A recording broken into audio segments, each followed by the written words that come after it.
She had suffered a great deal under the care of many doctors and had spent all that she had. Yet, instead of getting better, she grew worse. When she heard about Jesus, she came up behind him in the crowd and touched his cloak, because she thought, if I just touch his clothes, I will be healed. Immediately, her bleeding stopped, and she felt in her body that she was freed from her suffering. At once, Jesus realized that power had gone out from him. He turned around in the crowd and asked, "Who touched my clothes?" "You see the people crowding against you," his disciple answered, "and yet you can ask, 'Who touched me?'"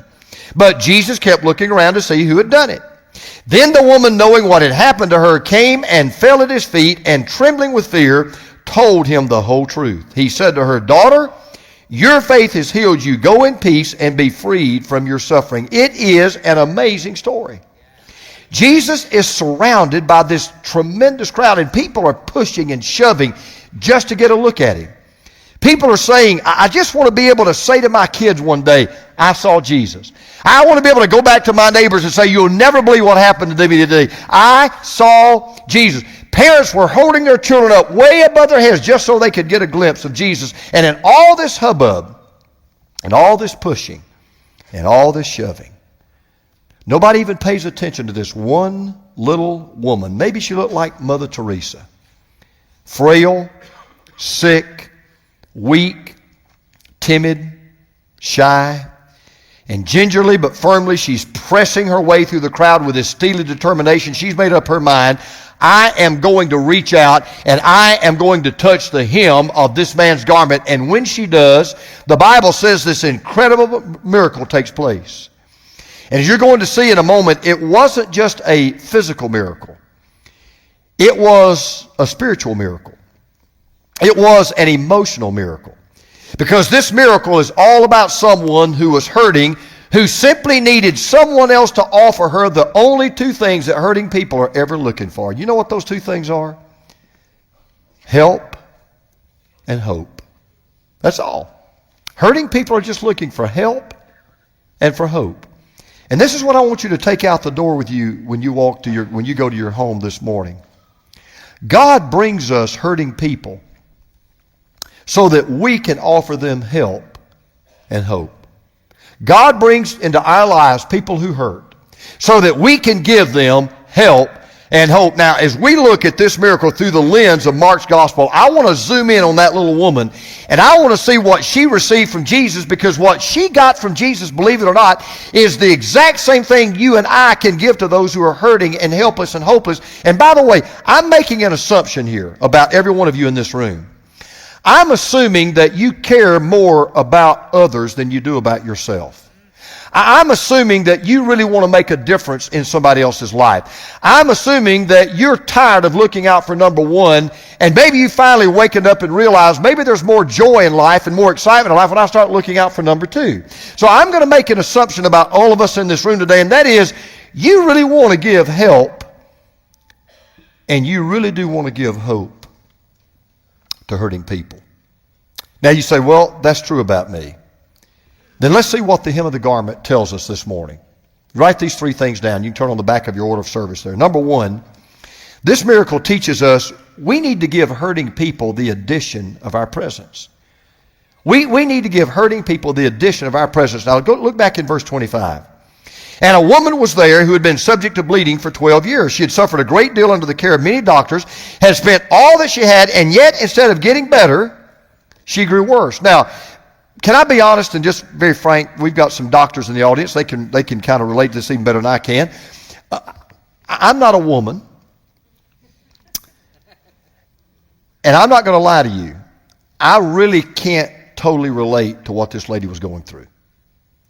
And I'm not trying to be gross, and I want to be as gently, put this as gently as I can. But ladies, she had a chronic menstrual disorder.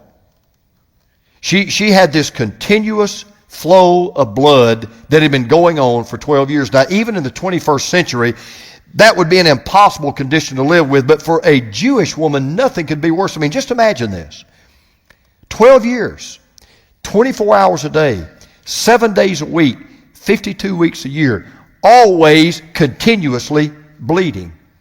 And her problem was far greater than just physical, because just think about the condition this woman was in. For example, sexually, she could have no relations with her husband. Maternally, she could never have children. Domestically, anything she touched was considered unclean. She couldn't wash a dish. She couldn't sweep a floor. She couldn't open a door. She couldn't do anything for anyone else. She was unclean. Spiritually, she wasn't even allowed to go to church. She could not enter into the temple because anything that she entered into, she automatically defiled because she was considered unclean. And so here's this woman, physically exhausted, socially ostracized, mentally drained. The Bible said she had been under the care of many doctors. As a matter of fact, the ancient Jewish document, the Talmud, says that a woman that had this condition, they prescribed about 11 different cures. And there's no doubt about it, this woman had tried every one of those cures. She tried the legitimate ones, the illegitimate ones. She tried the ones the doctors recommended. She tried the ones that other people recommended. She tried homemade cures. She had tried everything she knew to try, and nothing had worked. And on top of all this, she's now financially bankrupt. The Bible says she spent all that she had. Now just imagine, all the money you spend, and now you're getting worse. You spent all of your wealth to get back your health. You've gone from doctor to doctor, specialist to specialist, and the only thing the doctors have relieved you of is your pocketbook. You're not getting any better. And listen to these words again. Yet, instead of getting better, she grew worse. Can you imagine? Not one day of relief, no recess, no vacation, no holiday. You go to sleep in a pool of blood, you wake up in a pool of blood. Everywhere you go, you leave a trail of blood. Every day you wake up to a body that nobody wants. Every day you wake up to a life that's incredibly lonely. Every day you wake up to an existence that is incredibly empty. And I really believe the greatest pain this woman suffered was not the pain of the cramping or the menstrual problem that she had. It was the pain of isolation, because keep something in mind. Whenever this woman walked down the streets, nobody would look at her. Nobody would talk to her. Nobody would even touch her. You know what this woman needed more than anything else? You say, yeah, I know what she needed. She needed a cure. Oh, no, she didn't need a cure. She needed compassion. She needed the presence of someone in her life who was willing to stop what they were doing, put down their laptop, put down their cell phone, get away from their computer, forget about their agenda, and just simply say to her, I care about you. I'll hold your hand. I'll walk with you through this. I'll be there to encourage you. I'll be there to minister to you. I'll be there to help you. And if this is where I want to ask all of us, and I'm starting with this guy right here, I want to ask everybody in this room a very hard question. Can you name one person, not two, not three, not four, just one? Can you name right now one hurting person that is getting the benefit of the addition of your presence in their life? Just one.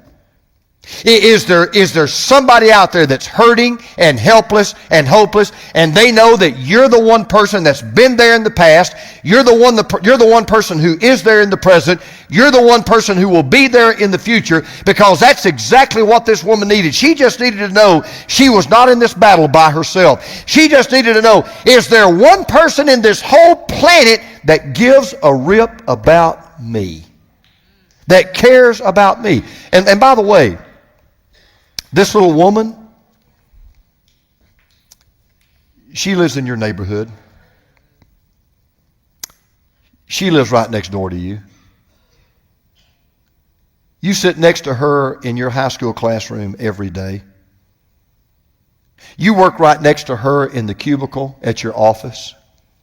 They're all over the place. They're made fun of. They're ridiculed. They're isolated. They're ostracized. And all they need is the addition of the presence of someone in their life. That's the first thing I want you to learn. We need to give hurting people the addition of our presence. Here's the second thing I want you to learn.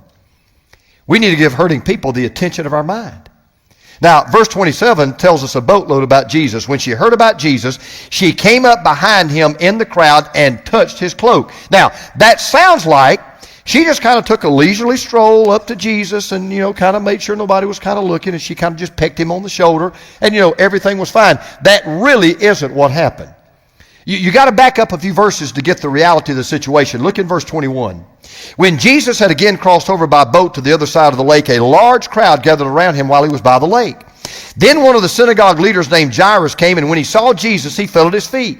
He pleaded earnestly with him, "My little daughter is dying. Please come and put your hands on her so that she will be healed and live." So Jesus went with him, and a large crowd followed and pressed around him. Now we get the background of the story. Before this woman ever shows up, Jesus has gotten off the boat there. The lake's the Sea of Galilee. That's what they call the lake. It's the Sea of Galilee. He had been from one side of the lake, gone to the other side of the lake, got off, and like always happened, immediately this tremendous crowd forms around him. Well, this man pushes through the crowd. His name is Jairus, and Mark tells us he was a ruler of the synagogue. Now, let me tell you what that means. That means he was the most important man in the entire community. He was the most revered, respected person in town. Everybody looked up to Jairus. Well, everybody wanted to touch Jesus. Everybody wanted to talk to Jesus. Everybody wanted a piece of Jesus. Everybody wanted to say a word to Jesus. But now, everybody was afraid to, because now he belonged to Jairus. Jairus had first dibs on him. Jairus comes to him and says, "I've got a daughter that's sick. Would you come?" And Jesus said, "Of course I will, be glad to." And once he did, everybody else backed off, because you did not want to cross Jairus. One word from Jairus, you could get kicked out of the synagogue, and then you really would be in hot water. So here's the question. What are the odds that Jesus would interrupt an urgent mission with the most important man in the community to take time out of his busy schedule to help somebody that's financially bankrupt, socially outcast, like this woman? You say, yeah, why would anybody do this? What made this woman think now? I mean, the woman knows, okay, you're with Jairus. It's not just you're the most important man in the world right now. It's not just that you don't even know me. It's not just I don't have anything to offer you. You're with the most important guy in the region, but she still believes I can touch this guy. You say, yeah, Pastor. What in the world made this woman think she could do that? Five words that we read may tell me why she knew she could touch Jesus. You know what those 5 words are? When she heard about Jesus. I want to ask you a question. What do you think she'd heard about Jesus? What had she heard about this unbelievable guy that nobody had heard of just a few months before? What had she heard about Jesus that absolutely convinced her, there is no doubt in my mind, I can get close to this man and I can touch the hem of his garment? I'll tell you what she had heard. She had heard that Jesus is never too busy to give help to the helpless and hope to the hopeless and healing to the hurting. She knew, even though Jesus was a big shot, he didn't act like one. And even though he was the most important man at that time who was living, he treated everybody as if they were equally important. Let me tell you something. If this crowd had found out who this woman was, if they'd really paid attention to her, she more than likely could have been stoned to death on the spot, because she was considered unclean. She was willing to risk everything, including her own life, just to reach out and touch the hem of his garment, because she knew she would have his attention even in a crowd. I wonder how many of us get so busy we can't be a blessing. We get so wrapped up in our own agenda and our own stuff and our own cause. I wonder, by the way, can I be honest? I wonder how many of us look at people like this woman as if they were a burden we ought to avoid instead of a blessing we could experience. Now notice what happens when she finally gets to Jesus, verse 29. Immediately her bleeding stopped, and she felt in her body that she was freed from her suffering. And at once Jesus realized that power had gone out from him. He turned around in the crowd and asked, "Who touched my clothes?" You see the people crowding around you, his disciples answered, and yet you can ask, "Who touched me?" But Jesus kept looking around to see who had done it. Now don't miss what happened. This is the best part of the miracle to me. Jesus knows that power has gone out of him. He knew somebody's been blessed by my presence. Somebody has touched the hem of my garment, and somebody has just gotten healing from my body. Somebody just got ministered to. Now think about this. Jesus could have kept walking. After all, the woman got what she wanted. She got what she came after. She had been healed. That's what she was there for. And Jesus could have just kept right on walking. After all, he was with an important man. He had a busy schedule to keep. But instead, he says to Jairus, "Excuse me, got to take care of something." Drops everything he's doing. "All right, who touched me? I know you're out there. I felt the power go out. You can't hide. I want to know who touched me.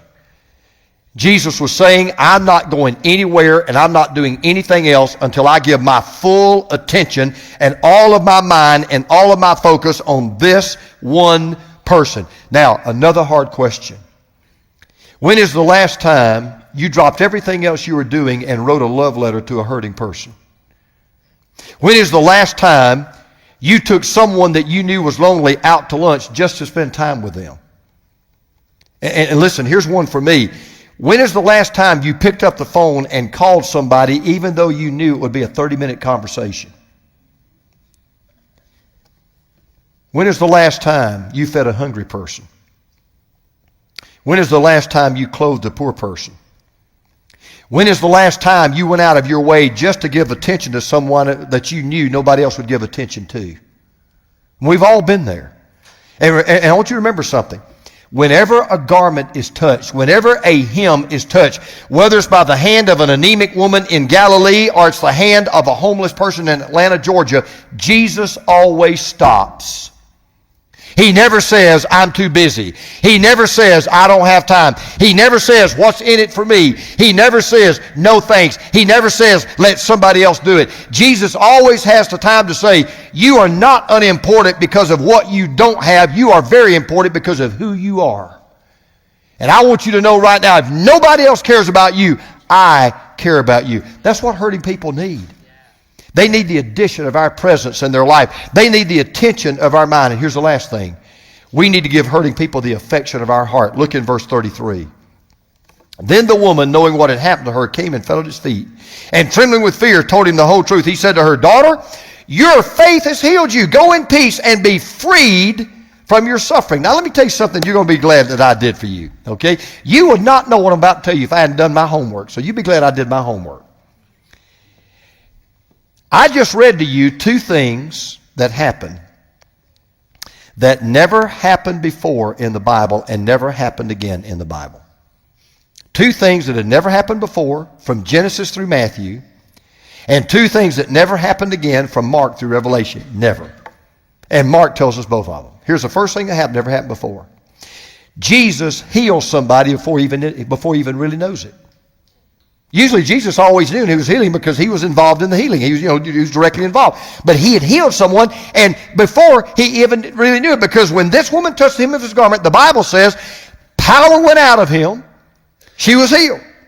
Now, what triggered his help was her need. That was the only thing that triggered it. Just her need. And that's the way God operates. Here's what I want you to understand. Jesus loves hurting people so much that unlike us, and let's just be honest, he never thinks about helping hurting people. He never hesitates in helping hurting people. He doesn't do what we do. Because let me tell you what we do, and I've done it and you've done it. Before we help somebody, we always do a cost-benefit analysis. All right, now what's this going to cost me? How much money will this cost me? How much time is this going to cost me? And what's going to be the benefit to me? What am I going to get back in return? We always do that. Jesus never does that. Never. He never says, what's it going to cost? How much time is it going to take? How much money do I have to spend? How much inconvenience do I have to suffer? It doesn't even enter his mind. You know what Jesus always did all of his life? When anybody ever had a need, he simply said, you got a need, I can meet it, I'll meet it. Because I love you. And I care about you. And you have the affection of my heart. And listen, to prove his affection, listen again to what he said to this woman in verse 34. He said to her, daughter, your faith has healed you. Go in peace and be freed from your suffering. It is the only time that Jesus is ever recorded as calling a woman daughter. Now, you may not think that's a big deal. But I want you to put yourself in the place of this woman. Can you imagine how that made her feel? All she'd heard for 12 years was unclean, dirty, filthy, get away from me, don't get around my kids, don't look at me, don't talk to me, don't even come near me. She could not remember the last time anyone had ever used a term of affection for her. She couldn't remember the last time anybody ever had a kind word for her. She couldn't remember any time in the last 12 years that anybody had ever looked at her with anything except a look of disgust and disdain. And yet here is the most important celebrity in her lifetime who looks at her with this unbelievable loving look on his face and calls her daughter. You talk about Christmas coming to your heart. You talk about being grateful. Leo Tolstoy, the great Russian writer, tells of the time he was walking down the street and he passed a beggar.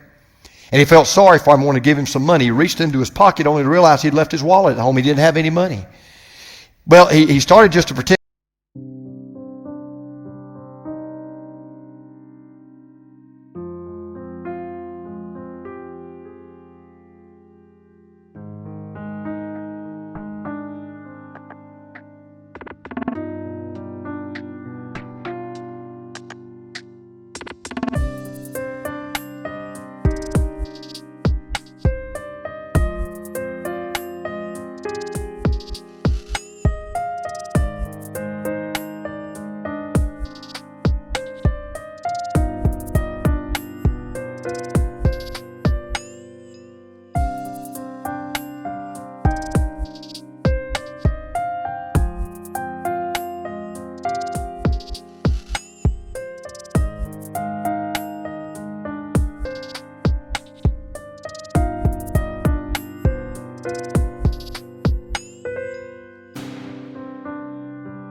And he couldn't see the guy, but it was too late. Their eyes had already met, and he felt so bad, so he said, I'm just going to be honest with him. He said, I turned to this beggar and I said, I am so sorry, my brother, that I don't have anything to give to you. Tolstoy said that the beggar's face widened into a smile the size of a half moon. He said, Mister, you've given me more than I was even asking for. You called me brother. By the way, the other unique thing that Mark records, only one person that day was commended for having any faith. Only one. It wasn't the person that went to the temple every Sabbath. It wasn't the person with the most money. It wasn't the person of high influence. It was the social outcast, the physically sick, the financially bankrupt woman who had come to Jesus Christ. Now you think about this. There were a lot of people in the crowd that day, and surely you realize that she wasn't the only one that was sick. She wasn't the only one that needed healing, but as far as we know, according to this story, she is the only one that day that got healed. Now, there were many in that crowd who were very close to Jesus. There were a lot of people who could have reached out and touched.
him, but because they didn't reach out, they were left out. She's the only one that did. Now, let me tell you, wrap this up. You may sit there and you may say, well, I'm a man, I'm never going to have her problem. Or you might even say, well, I'm a woman and I don't have her problem. But you need to understand that this woman is a picture of every one of us in this room. You say, what do you mean? In the Bible, sickness is a picture of sin. Matter of fact, for example, in the Old Testament, leprosy is called spiritual sickness. It's a picture of sin. And the truth of the matter is, every one of us in this room, we were all born with a blood disorder. We were all born with a sinful nature flowing in us. That's why there's a natural tendency in us to look out for number one. That's why there's this natural tendency to make sure that our needs are met and let everybody else get their own. That's why there's this natural tendency not to be bothered with the homeless and the hurting and the helpless and the hopeless. We were all born that way. And the only one that can cure that problem is Jesus. And this lady came to Jesus because she knew, I need Jesus. I'm getting worse. I'm not getting better. And she knew, if I wait until I get better to come to Jesus, I'm going to die. Because I'm never going to get better until I come to Jesus. And I meet people all the time. Well, now when I get my life together, when I get things straightened out, when I give up all my bad habits, then I'm going to come to church, and then I'll get right with God, then I'll come back to Jesus. I got news for you.